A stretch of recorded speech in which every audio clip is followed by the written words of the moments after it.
y lo voy a decir antes, lo pensaba decir al final de la ponencia, pero el estar aquí hoy con ustedes es una oración contestada. Siempre, hace algún tiempo atrás, su servidor en vísperas del 14 de noviembre, siempre me gusta participar en conferencias, dar alguna ponencia, alguna clase. ¿Alguien sabe qué se festeja el 14 de noviembre?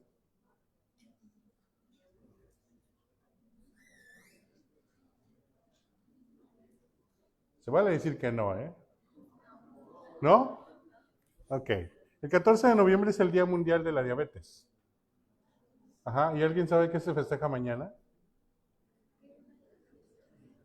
Mañana es 13. Coincidentemente, mañana es el Día Mundial de la Obesidad. Entonces, 13 de noviembre, Día Mundial de la Obesidad, aparte de mi cumpleaños. El día 14 de noviembre, el Día Mundial de la Diabetes. Entonces, como regalo o como ofrenda a Dios, siempre me gusta participar en este tipo de eventos, en estas vísperas de estas dos fechas importantes para su servidor, tanto el 14 de noviembre como el 13 de noviembre. Y hace unos meses atrás no tenía dónde. Hace 2 años estuvimos en la Universidad de Navojoa ahí con la Escuela de Enfermería, Nutrición y Preparatoria. Estuvimos ahí impartiendo algunas clases.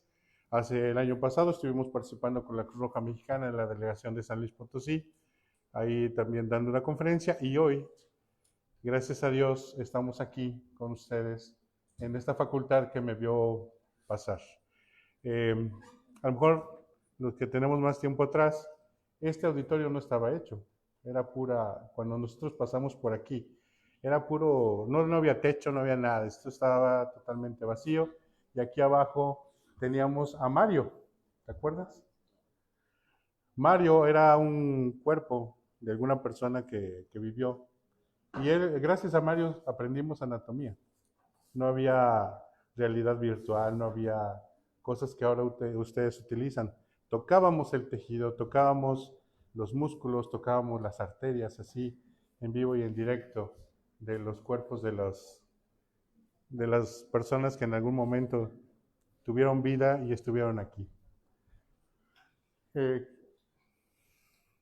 Entonces, gracias a Dios por esta oportunidad, le doy gracias a Dios porque me permite estar hoy con ustedes. Y bueno, vamos a entrar en materia en esta ocasión. Vamos a hablar acerca del manejo del pie diabético, ¿sí? Nada más quiero decir que no tengo conflictos de intereses, no trabajo para ninguna empresa farmacéutica, así es que tengo la oportunidad de hablar de lo que sea. Y como ya les comentaba, el 14 de noviembre es el Día Mundial de la Diabetes para que lo tengan en cuenta, por favor. Muy bien, ¿qué vamos a ver en esta mañana? Pues vamos a ver estos pequeños temas. Tenemos que hablar de diabetes. Para hablar de pie diabético, a fuerzas tenemos que hablar de diabetes. ¿Cómo es que se generan las complicaciones? ¿Cómo es la glucotoxicidad? Y finalmente vamos a hablar del pie diabético. ¿Alguien ya había escuchado el término o la palabra glucotoxicidad? A lo mejor los de cuarto, quinto año ya. ¿Sí? ¿Los de primero tenemos de primer año? Ok, poquito, sin miedo, levanten la mano. Ok, listo. Vamos a hablar acerca de la diabetes. Siguiente. Ahí ante ustedes pongo lo que es la definición de diabetes de acuerdo a la norma oficial mexicana. Ya es un documento un poquito anticuado. Actualmente ya salieron otros documentos que vienen a sustituir a este. Pero ¿por qué se los dejo? Precisamente porque para mí la definición en este documento sigue siendo bien clara. Y quiero resaltar dos cosas importantes en esta ocasión. Si ustedes leen la definición, en la primera parte dice la diabetes mellitus tipo 2, haciendo mención que hay 5 diferentes tipos de diabetes. Diabetes mellitus tipo 1, diabetes mellitus tipo 2, diabetes gestacional, diabetes tipo LADA y diabetes tipo MODI. ¿Ok? Actualmente ya están hablando de la quinta tipo de diabetes. Por ahí en algún TikTok o en algún mensaje se lo van a encontrar. ¿Ok? Pero la diabetes mellitus tipo 2, que es la que está prevaleciendo más 90% de la población diagnosticada con diabetes, entonces tiene estas dos características. La primera, como ustedes leen ahí, que es resistencia a la insulina. Es una de las partes importantes de la diabetes tipo 2, que es resistencia a la insulina, y la otra parte es deficiencia en la producción. ¿En la producción de qué? De insulina. Dos partes bien importantes que si las tenemos en mente cuando tenemos enfrente al paciente, vamos a dar en el clavo. ¿De acuerdo? Acuérdense, a lo mejor todos los demás, hasta el pie diabético, se les va a olvidar, pero que esto no se les olvide. Una es resistencia a la insulina y la otra es deficiencia en la producción. ¿Pero por qué será esto? Siguiente. Síntomas clásicos de la diabetes, como ustedes ya se lo saben: poliuria, polipsia, polifagia, disminución de peso sin que el paciente esté bajo régimen alimenticio o realizando algún tipo de actividad física, ¿ok? Son aquellos pacientes que aumentan de un mes a otro, conforme los vas sintiendo, bajan 4 o 5 kilos de peso y dices, ¿cómo? ¿Sí? Es este paciente. Siguiente. Otros síntomas de la diabetes, de acuerdo a la Federación Internacional de Diabetes: visión borrosa, cansancio, ¿qué dice aquí también? Sensación de hormigueo, entumecimiento de las manos, falta de interés y concentración. ¿Cuántos tienen ese síntoma ahorita? Esto ya me lo sé, no me interesa. Siguiente. Ok, esto es la resistencia a la insulina, jóvenes. ¿De acuerdo? Tenemos un basal. ¿Hay algún señalador?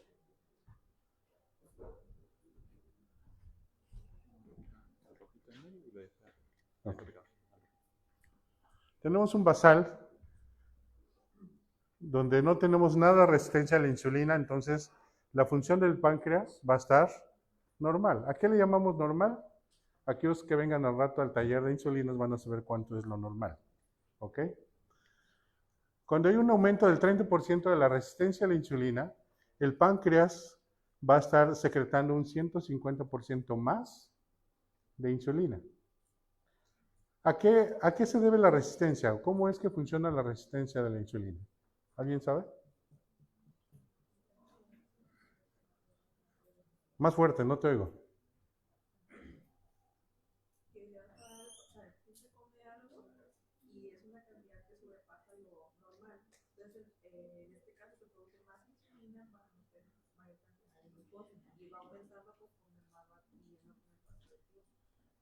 Ok, más o menos, ahí anda.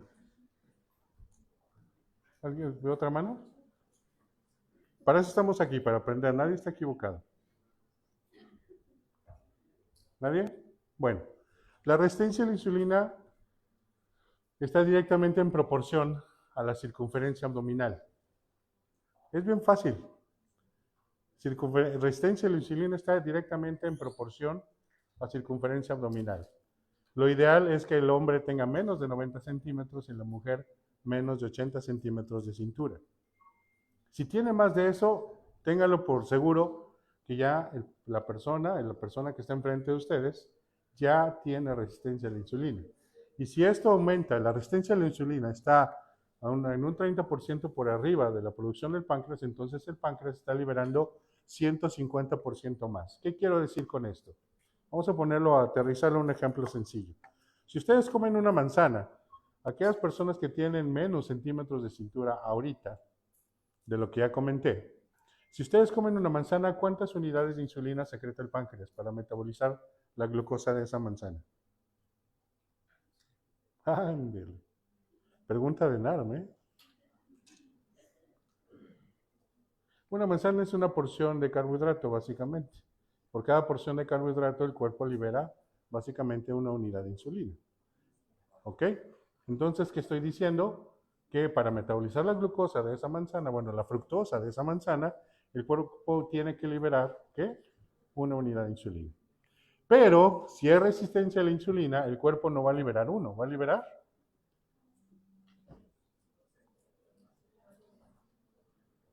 ¿cuánto? 1.5. ¿Sí? Y ese va a ser lo máximo. Si empieza con resistencia a la insulina. Ahora, vamos a poner un ejemplo más terrenal. Una coca. ¿Cuántas unidades de insulina se requiere que libere el páncreas para metabolizar la glucosa de una Coca-Cola de 600.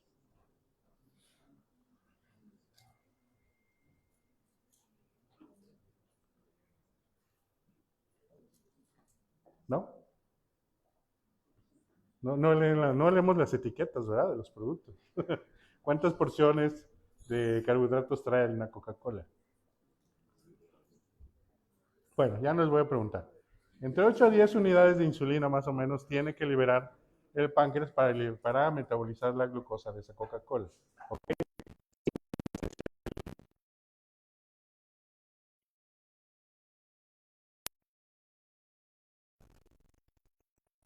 Entre 12 a 20. Ajá. El problema no es cuánta insulina libera el páncreas.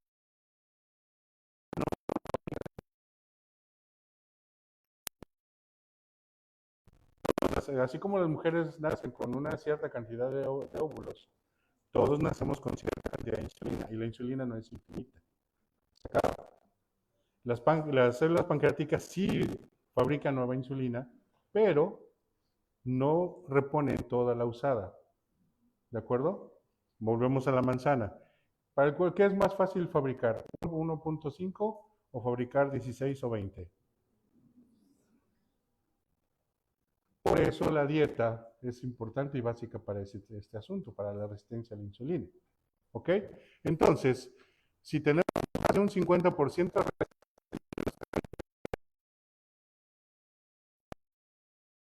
el 150% máximo de su capacidad de liberar insulina. Al contrario, decae la cantidad de insulina capaz que se libera del páncreas y la resistencia a la insulina, vamos a decir, si tiene el doble de cintura, entonces el páncreas de este paciente no va a ser capaz de contrarrestar eso. Esta es una línea del tiempo que el paciente empieza a tener resistencia a la insulina. ¿Ok? No entra directamente a diabetes. Primero hace resistencia a la insulina, primero hace el paciente el famoso síndrome metabólico, después va a empezar a presentar síntomas de diabetes. ¿Ok? Esta es la función del porcentaje. ¿Y ven los de acá? ¿No los tapo? Esta es la función del porcentaje del funcionamiento del páncreas. Esta es la línea del tiempo. Entonces, de un 100% de funcionamiento, el páncreas va decayendo en su función hasta que finalmente se hace el diagnóstico de diabetes. E históricamente, la diabetes tiene un retraso de diagnóstico de 10 años. O sea, nos estamos atrasando mucho en diagnosticar diabetes. Ya cuando llegan a la sala de urgencias por una cetoacidosis o alguna otra complicación de la diabetes es cuando la persona se entera que tiene diabetes. Pero antes les da miedo, no quieren ir a la consulta, muchas razones que ustedes van a estar escuchando en la consulta. Entonces, hasta el 50% de pérdida de funcionamiento del páncreas se tiene presente cuando se diagnostica diabetes. De aquí que no es mala idea iniciar a un paciente de reciente diagnóstico con insulina. Las guías les podrán decir muchas cosas. Están las guías de la ADA, están las de endocrinología europea, o sea, hay muchas guías y cada quien dice tener la razón. Pero aquí la situación, jóvenes, es que el páncreas ya no da más. Pregunta para los de cuarto y quinto año, ¿cómo actúa la glibenclamida? Ya llevan farma, ¿no? ¿Ya vieron, ¿Ya vieron el tema de este tema? ¿Sí o no? Glibenclamida, ¿ya vieron su uso, su indicación, dosis? Díganmelo acá, no murmuren entre ustedes, díganmelo acá. No se pellizquen. ¿Tú qué? La glibenclamida es un buen medicamento y se utilizó durante mucho tiempo en instituciones públicas y privadas hace algún tiempo, pero actualmente ya básicamente está en desuso. Los primeros 3 años de la enfermedad, buena, pero después hay que cambiarla. Me he encontrado pacientes que aún después de 15, 20 años de iniciado su tratamiento con diabetes, con su tratamiento para diabetes, siguen usando la glibenclamida y eso ya no se debe usar. ¿Por qué? Fácil y sencillo. La glibenclamida básicamente llega al páncreas, agarra la célula y ¿qué hace? La exprime. Ya, eso hace. No tiene horario, no tiene nada. Por eso se, se hizo un mito que todos los medicamentos para la diabetes se tienen que comer, se tienen que tomar con alimentos, cuando es una mentira. ¿Sí? No todos. La glibenclamida sí, ¿por qué? Porque cuando llega al páncreas lo exprime y pum, libera insulina y ya. Y esa insulina tiene que actuar. Y tiene que actuar si hay presencia de glucosa. Si la glucosa está elevada, pues va a bajar. Y si no hay glucosa, pues le va a bajar la glucosa al paciente y se va a llevar un susto. Va a sentir que el alma se le va del cuerpo. ¿Sale? Entonces, es un buen medicamento, pero si nuestro páncreas ya tenía un 50% de funcionamiento y luego le damos un secretagogo como la glibenclamida, pues no lo vamos a acabar más rápido. Y aquí hay que pensar, la glicemia postprandial, la glucosa que se eleva después de la comida es el primer dato de resistencia a la insulina, no la glucosa en ayuno. Es la glucosa postprandial la primera que se afecta cuando nuestro paciente ya empieza a tener resistencia a la insulina. ¿Sí? ¿Cuánto es lo normal de glucosa postprandial, jóvenes?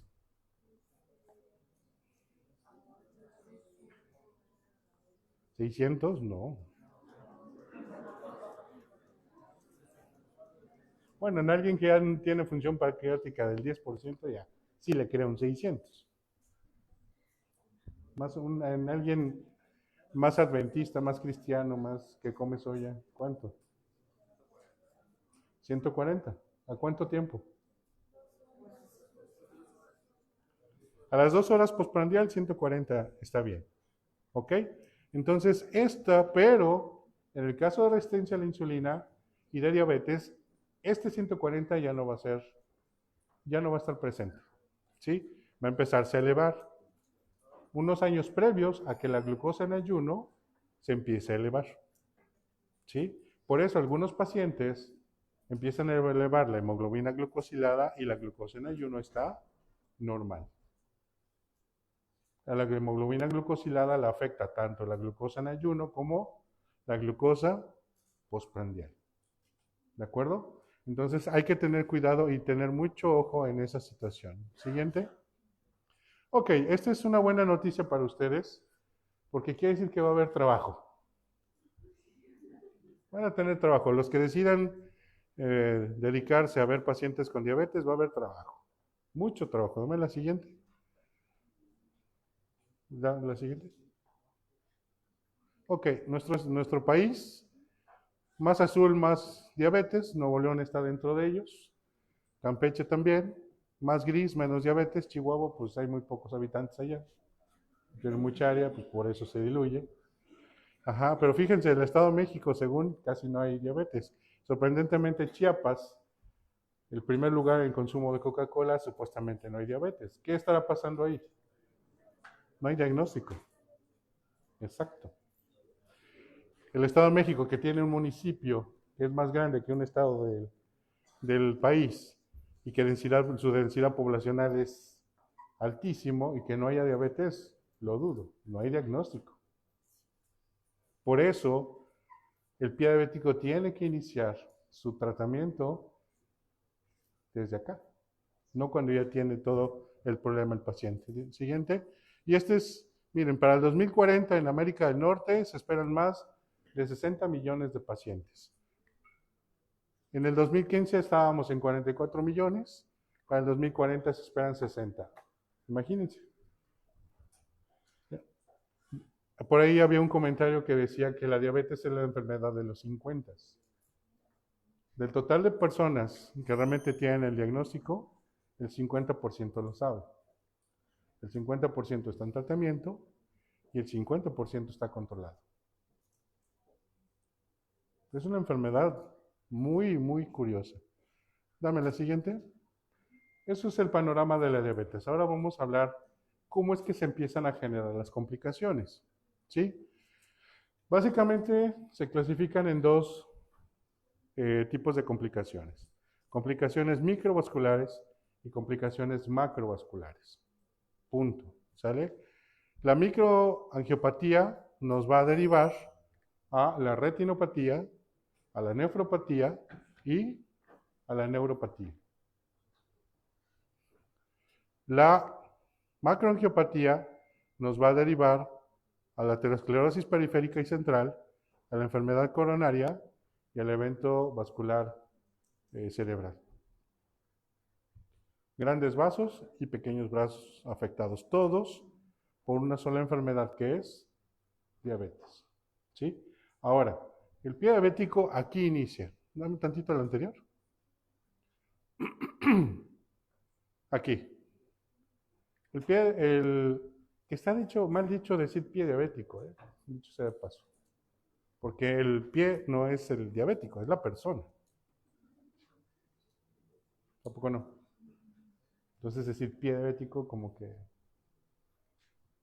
pie neurovascular, actualmente dicen síndrome del pie diabético, o sea, le han querido cambiar el nombre, porque como que no es coherente decir pie ni del diabético ni pie diabético, porque la persona sigue siendo Juan Pérez, no dejó de ser Juan Pérez para ser el diabético.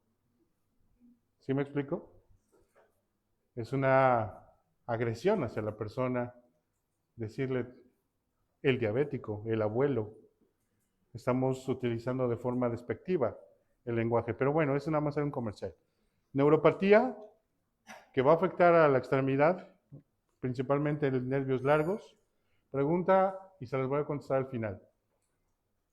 ¿Se puede presentar esto en los dedos de las manos?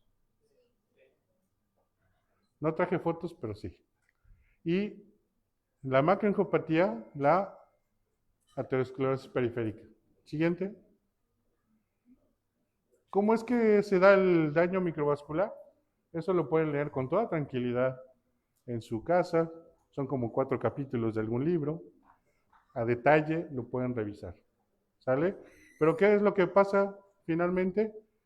Las proteínas del endotelio, entra glucosa, se inflama todo, llegan leucocitos, llegan las placas de colesterol LDL, se hace una placa grande, se empieza a tapar la arteria, hay más interleucinas, hay más factores de necrosis tumoral, intervienen muchas señales ahí, la arteria finalmente se inflama, no es capaz de producir óxido nítrico, no se dilata, se queda estancada y finalmente viene el cierre de la arteria. Donde sea, retina, corazón, cerebro, intestino, riñones. Por eso existen todas las complicaciones de la diabetes. ¿Ok? Siguiente. ¿Ok? Mucho que ver la nefropatía con el pie diabético. Es un espejo, básicamente. ¿Cómo está el funcionamiento renal? ¿Cómo está el pie? ¿Cómo está el funcionamiento renal? ¿Cómo está la retina? ¿Cómo está el funcionamiento renal? ¿Cómo pues esperaría yo que esté el funcionamiento de todo el cuerpo? ¿Sale? Ok, la parte de la neuropatía.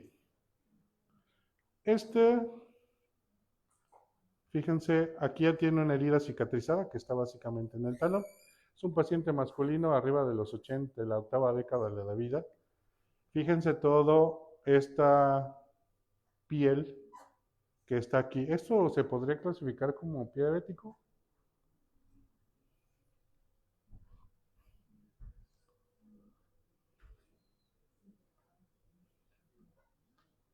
¿De acuerdo a lo que les puse aquí? Sí.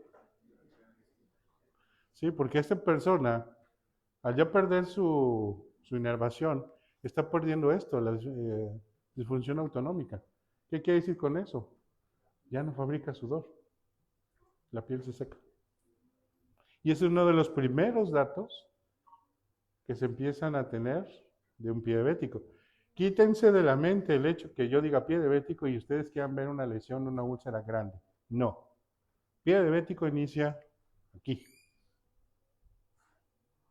No es el que huele mal. Ese ya es más complicado. Sí, sí, es un pie diabético, pero es una complicación. Pero nosotros podemos actuar desde aquí. ¿Qué pasaría con ese paciente?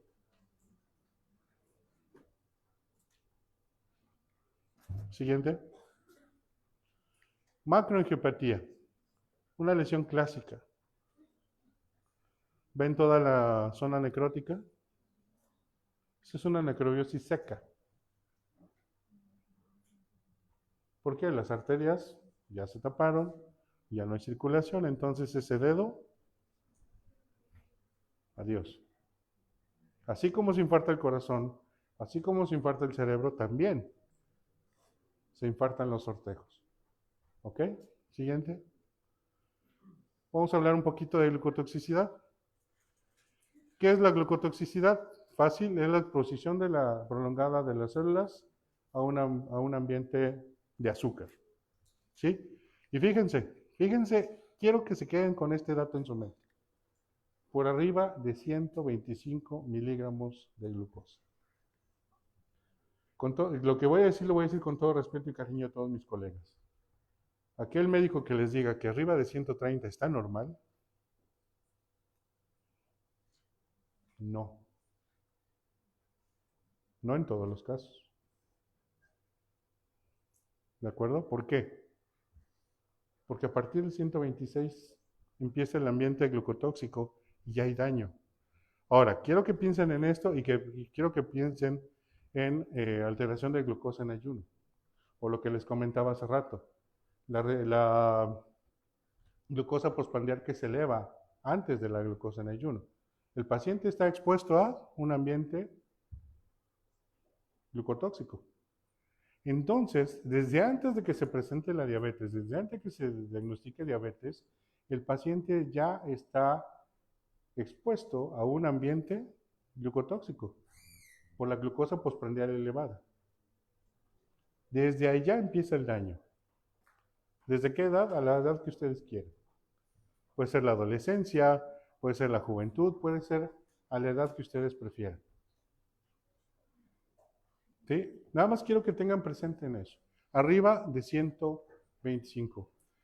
En algunos que eligieron alguna clase que van a ver ISGLT2 y algunos otros medicamentos que están muy buenos y actualmente muy usados en el control de la diabetes, entonces van a ver este tipo de situaciones, ¿ok?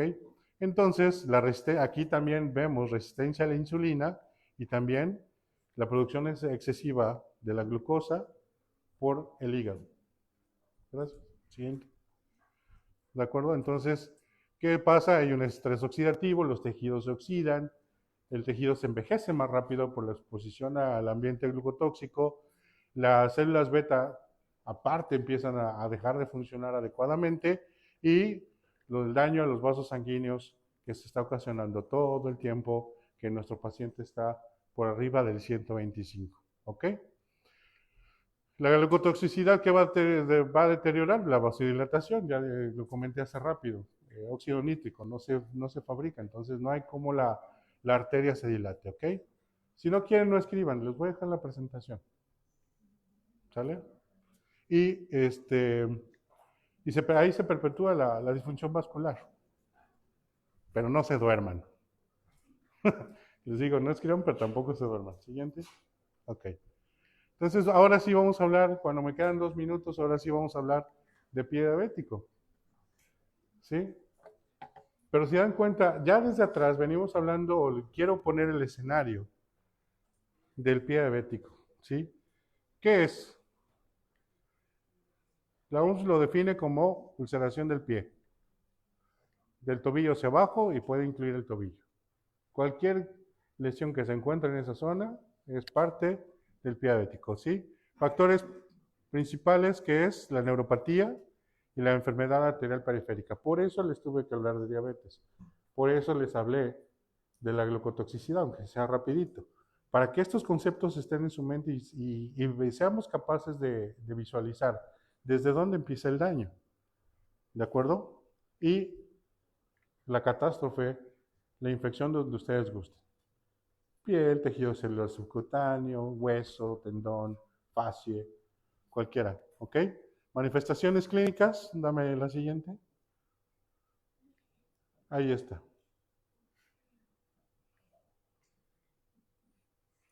Este paciente, pérdida de la sensibilidad, empieza a tener los otros dedos en garra.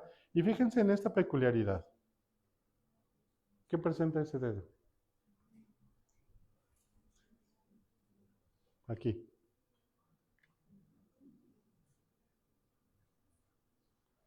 ¿Qué les dije que cuando el pie pierde una función básica,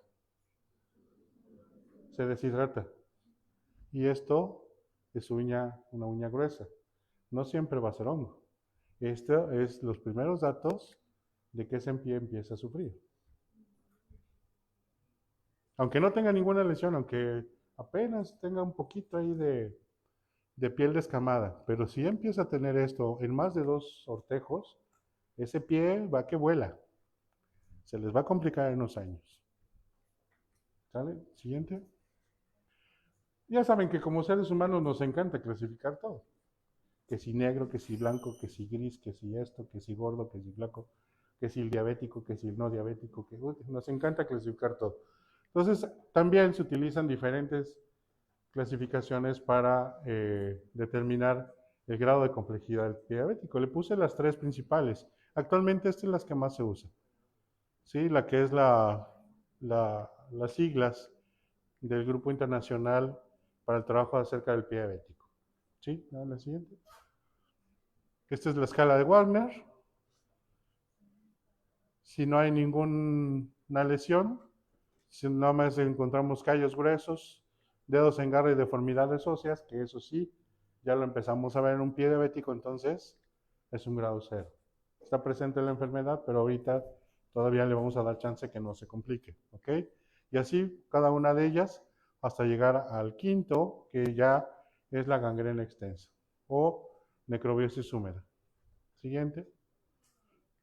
De la Universidad de Texas, que tiene mucho que ver con la combinación de que si está infectada o isquémica, la otra, la de la IWGDF, que también incluye el tipo de infección, inclusive esta está relacionada con qué tipo de medicamento se prefiere dar en qué estadio, ¿de acuerdo? Siguiente. Y estos sí quiero que lo tengan bien presente. Los sitios más comunes. ¿Sí? Este pie, si se dan cuenta, está como que plano y al contrario, como que ya no tiene ninguna curvatura. Si ustedes se dan cuenta, bueno, sí, yo espero que se hayan detenido a observar al menos su cuerpo, el pie tiene unos arcos, los arcos plantares, longitudinal y transversales. Esos arcos se caen. ¿Por qué se caen? Porque el pie pierde la inervación, los músculos ya no tienen su forma, los huesos empiezan a salir de ese lugar y ese pie empieza a tener esta forma. Y este sitio en especial no está listo, no está preparado para la pisada. ¿Sí? Los demás sitios, estos sitios, por ejemplo, este sitio de acá, aunque sí está preparado para la pisada porque tiene un colchón de grasa, tiene el tejido necesario para amortiguar el golpe de la caminata, aún así se puede ulcerar. Pero imagínense los sitios que no tienen ninguna protección para las ulceraciones. Entonces son ulceraciones que se van a dar de forma más grande. Siguiente. Hay que siempre, cuando tengan a un paciente con diabetes, al menos véanle los pies. No importa que huela feo, no importa que traiga polvo en la tierra, no importa que traiga tierra, o sea, no importa eso. Véanle los pies, al menos, si no se los quieren tocar, al menos véanlo. Véanle el pie. Y ustedes nada más con la observación van a poder visualizar mucho de esta situación, ¿sí? Si se lo quieren tocar, se van a dar cuenta de cambios de temperatura. Hay pie que tú lo tocas y está totalmente frío. Si tú tocas la pantorrilla o alguna otra parte del cuerpo, la temperatura va a ser diferente. Pero un pie, por cuestiones de aterosclerosis, va a estar frío. Y este pie, si presenta una ulceración, tiene un muy mal pronóstico. ¿Sí? Ok. Este es un pacientito. Fíjense, cumple con todos los criterios. Fíjense la coloración del primer ortejo, fíjense la coloración del tobillo. Y todo esto se tuvo que abrir. Siguiente. Y aquí les puse este acróstico time, porque el tiempo es tejido, así como los cardiólogos dicen que el tiempo es tejido, aquí también hablamos de que el tiempo es tejido. Entre más pasa el tiempo sin que hagamos nada por el pie, más tejido se va a perder. ¿Sí? Entonces aquí, en la T, es la eliminación del tejido no viable. Aquí hay que quitar todo el tejido que no nos va a servir. Todo. Sea hueso, sea tendón, sea lo que sea. E inclusive la anatomía en esos casos ya está perdida. Si tú te quieres meter, por todo el infarto te vas a encontrar coágulos, te vas a encontrar muchas cosas adentro de ese pie que te va a limitar decir, no, pues este es de este es de aquello. No va a ser como los lentes de realidad virtual que ahora utilizan. La anatomía va a estar totalmente perdida. ¿Ok? Hay que erradicar la infección, hay que tener una correcta humedad del lecho de la herida y hay que estar estimulando los bordes para el cierre del epitelio. Siguiente. Ajá. ¿Cómo prevenirlo? Pues hay muchas formas de prevenirlo, desde llevar un control adecuado de glucosa, que eso es lo más importante, el revisar los calzados, que se esté cambiando, si tiene la posibilidad el paciente, que se esté cambiando de zapatos cada 8 horas, el zapato que esté ancho, que sea un zapato especial para el paciente, hay que estar revisando, que no se sienta ninguna astilla, piedra, alguna otra situación en el zapato, ¿sí? Y el tratamiento pues es una escalada, ¿sí? Pero yo quiero que ustedes concentren su atención en esto, en la prevención primaria, todo lo que ya les dije anteriormente acerca de la diabetes, porque desde ahí empieza el problema. Si nuestro paciente somos capaces de tenerlo en los correctos niveles de glucosa, esto les aseguro, no va a pasar. Y es preferible que el paciente esté bien controlado a estarlo exponiendo a alguna amputación. Siguiente. Fíjense, este pacientito fue atendido en el Seguro Social, perdón, en una institución pública. Fue retirado un ortejo, así me llegó a la consulta, todo abierto, y gracias a Dios así lo dejamos. Totalmente cerrado. Sí se puede. Siguiente. Este es otro caso. Inicia con este tipo de lesión. Fue progresando y finalmente la paciente salvó su extremidad. Siguiente. Esta es una combinación de cuestión vascular, infección. Vean aquí, no sé si alcanzan a ver aquí el hueco que se hace. Al empezar a desprender esta zona, aquí se ve el hueco. Si meten el dedo, pues tocan el tejido que está por debajo, el colchón de grasa, el hueso, lo que se le antoje el pie en ese momento. Esta es una lesión clásica. Por eso les digo, aunque sea véanle el pie. Si les da cosita tocarlo, véanlo. Siguiente. Mire. ¿Cómo es posible que lleguen a esto los pacientes? Y ya habían ido a médicos antes, ¿eh? Miren, este pie parece todo normal, ¿cierto? Pero llegó con una lesión ahí. Y si ustedes introducían la pinza entraba 1 centímetro hacia adentro. Siguiente. Esta pacientita fue atendida en un hospital público y finalmente pudimos ayudarle. ¿Se acuerdan de la foto del paciente que les dije? Es este. Esta es la parte lateral y esta es la parte dorsal. Este paciente, gracias a Dios, ya está caminando. Siguiente. Otro caso. Este es la parte dorsal del pie que de hace rato les enseñé, que estaba todo abierto. Le dio la vuelta, todo estaba como una herradura. Y finalmente, este tipo de lesiones son clásicas en el talón y si no se quita esto, no va a haber cómo cierre las heridas. Siguiente. Y pues bueno, 5 minutos me comí de más. ¿Alguna duda?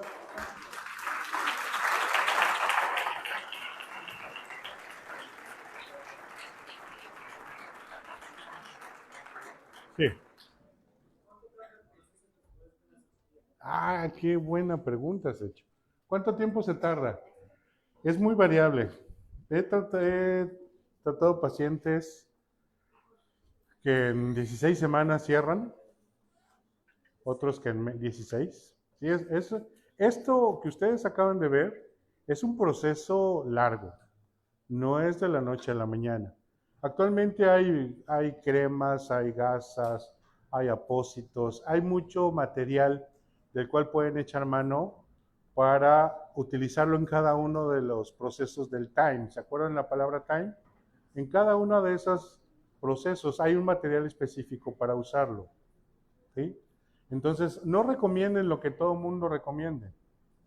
Pónganse a investigar, pónganse a leer, porque a veces lo que la mayoría recomienda no va a ser lo más adecuado, porque no se utiliza en el momento adecuado.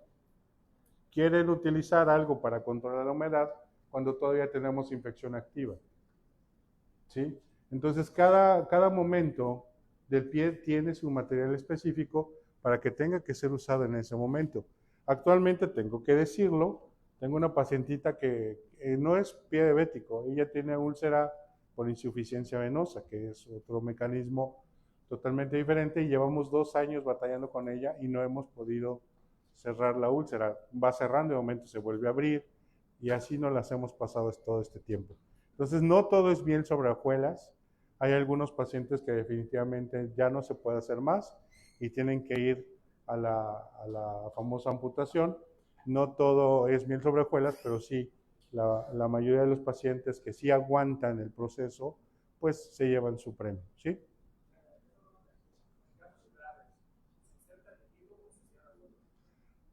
¿Sé qué?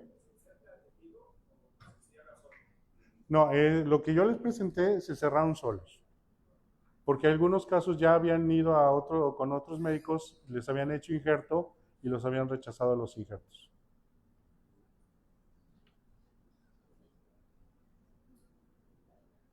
¿Sí?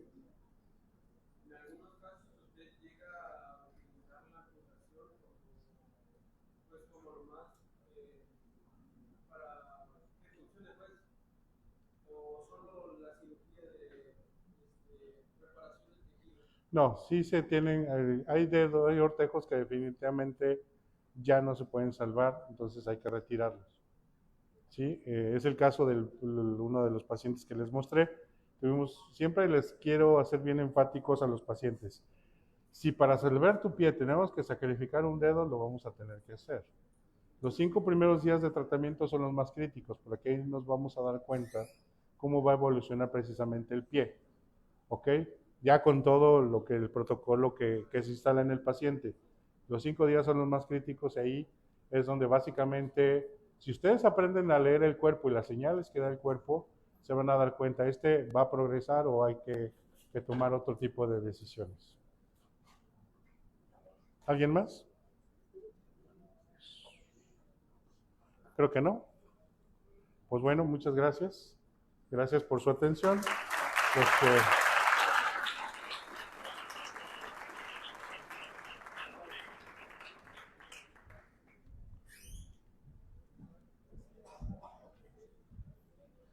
Muchísimas gracias por dar esta ponencia.